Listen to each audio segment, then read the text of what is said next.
Você já parou para pensar por que que toda pessoa, né, que é adepta da teologia da libertação, né, qualquer padre ou mesmo leigo, ele apoia automaticamente o PT?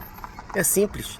Existe um casamento perfeito entre partidos de esquerda, partidos que apoiam o comunismo e a teologia da libertação, porque ambos levantam a mesma falsa bandeira, a bandeira de preocupação com os pobres, né? Para aqueles que são da igreja, eles acreditam que o evangelho ele tem que ser reduzido a mero assistencialismo. Ou seja, você vai lá dar comida para o pobre, né, dar roupa, dar moradia, pronto, e acabou. E você não precisa ir lá falar de Jesus, falar do verdadeiro evangelho salvífico, falar que existe um inferno para aqueles que não acreditarem, falar que existe um céu para aqueles que buscarem. Não, para eles basta você fazer, né, o bem, entre aspas, para as pessoas com coisas materiais e está tudo muito certo. E no lado político é a mesma coisa, né? O comunismo ele é materialista. Por quê? Porque ele usa a igreja até quando lhe convém. Até chegar a um ponto em que ele começa a perseguir a igreja, como acontece lá na Nicarágua. Por quê? Porque ele quer estabelecer o Estado como o próprio Deus. Ou seja, você tem que crer que é o Estado que te ajuda, é o Estado que provém aquilo que você precisa, e não o céu, e não uma fé transcendente, e não Jesus Cristo. É por isso que Karl Marx dizia que a religião é o ópio do povo, porque o ópio era a droga, né, usada pelos soldados na guerra para aliviar a sua dor. Então, aquele que tem fé em Deus, mesmo que as coisas estejam difíceis, a gente sempre tem aquela esperança de que as coisas vão melhorarem.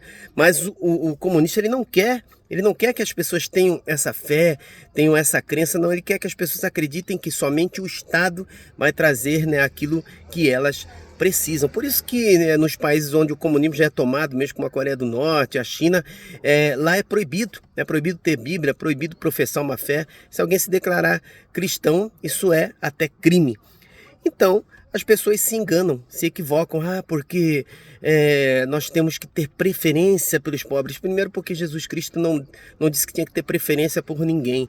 Ele visitou pobres, ele visitou ricos também, como o Zaqueu, né, que depois se converteu e que disse: Senhor, se eu desfraudei alguém, eu quero, né, restituir 4 vezes mais. O Senhor disse: hoje a salvação entra na sua casa.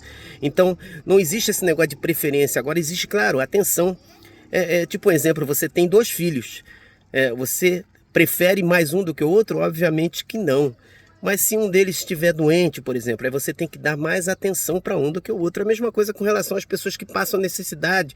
Os nossos irmãos que são mais carentes, eles precisam de uma certa atenção, mas isso não significa que eles são preferidos, porque dessa forma nós estaremos excluindo as pessoas que não têm necessidade nenhuma material e deixando elas sem a devida atenção que elas também precisam ter. E hoje em dia o grande mal, né, da humanidade, o grande mal do ser humano moderno é ter tudo e não ter Deus. Tem celular, tem carro, tem casa, tem ar-condicionado, tem chuveiro elétrico, tem tudo de material, né, para viver no seu melhor conforto, mas falta Deus. Aí entra o vazio de Deus, aí entra a depressão. Então a teologia da libertação ela vai casar exatamente com esses partidos que vivem prometendo, né, ajudar os pobres, porque os pobres. É por isso que a situação está do jeito que está. Então peçamos a Deus, né, que não nos deixemos enganar, né, por essas falácias de ajudar os pobres. E a igreja, né, ela não é de direita, ela não é de esquerda, ela é do alto. Nós temos que caminhar rumo aos céus, buscando, né, os sacramentos, vivendo o sacrifício, tomando a nossa cruz e não simplesmente vivendo um evangelho, entre aspas, fácil, né, sem compromisso nenhum, sem conversão nenhuma com Deus. Mas Deus me ama do jeito que eu sou, sim, só que você precisa se converter, você precisa tomar, né, a sua cruz e seguir a Jesus.